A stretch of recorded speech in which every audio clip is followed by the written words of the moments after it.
we are hearing from a major veterans group criticizing President Trump's ban on transgender troops from serving in the military.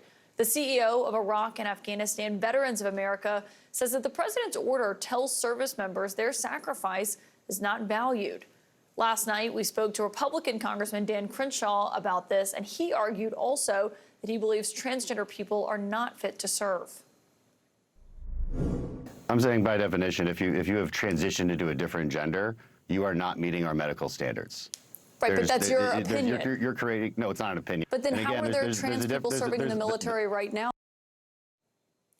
Tonight, the president's latest ban is being challenged in a court in a lawsuit that was brought by 6 transgender service members and 2 transgender individuals who wanted to enlist.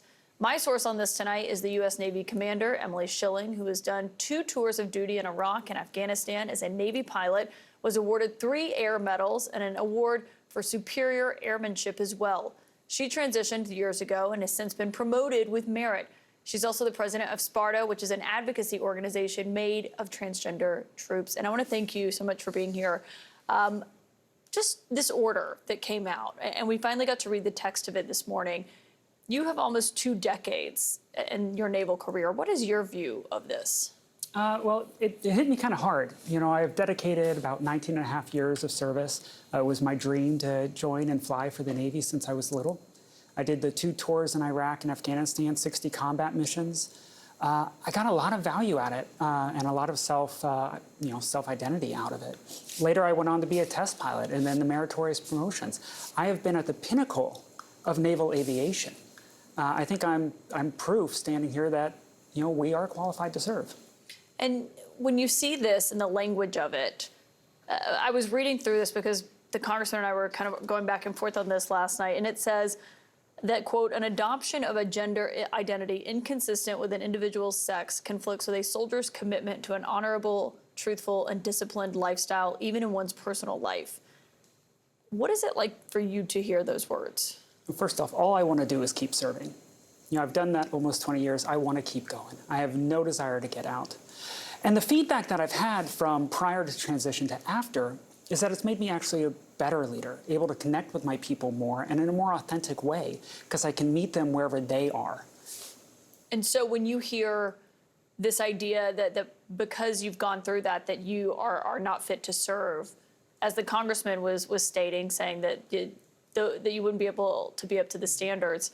I mean, you know what the standards are and what those requirements are and what that requires from you. What is your response to that? Yeah, Caitlin, there's a lot of disinformation out there and a lot of talking points on it, but I'm one of the first naval aviators to regain my flight clearance post-transition. And what that means is the Navy was rightfully medically conservative. I'm going to go fly a $100 million aircraft, the F-18, like you saw in Top Gun 2. So they ran me through every psychological evaluation, every physical evaluation they could think of. And at the end of the day, there was no reason to keep me out of the cockpit.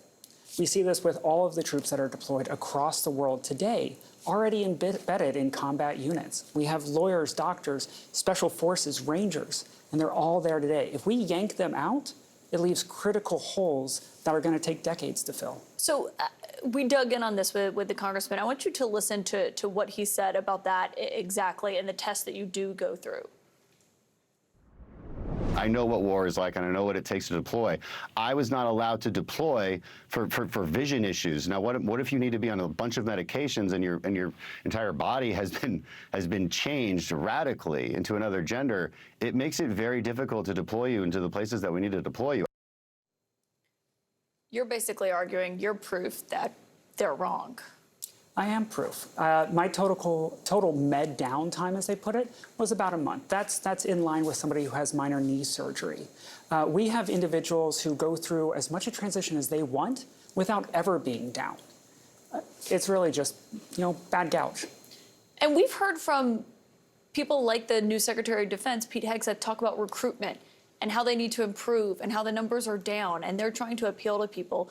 So what does it say when an order like this comes out saying, even if you want to serve, we're saying you can't, at a time when we're saying we're also at low levels of recruitment? Yeah, so the executive order actually just asks the SecDef to generate new policy. And if you read his most recent memo to the troops, the last line says that he supports all members and all families of the armed forces. I hope he stands by those words. What would you, I mean, if you could see Defense Secretary Hegseth and talk about your own service and what you've been through, he also served, what would you say?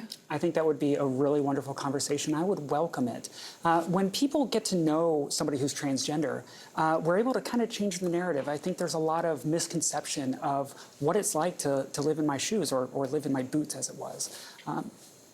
Commander, it was so great to have you on. Thank you for coming on and sharing that perspective following that interview last night. Thank you so much. I really appreciate it.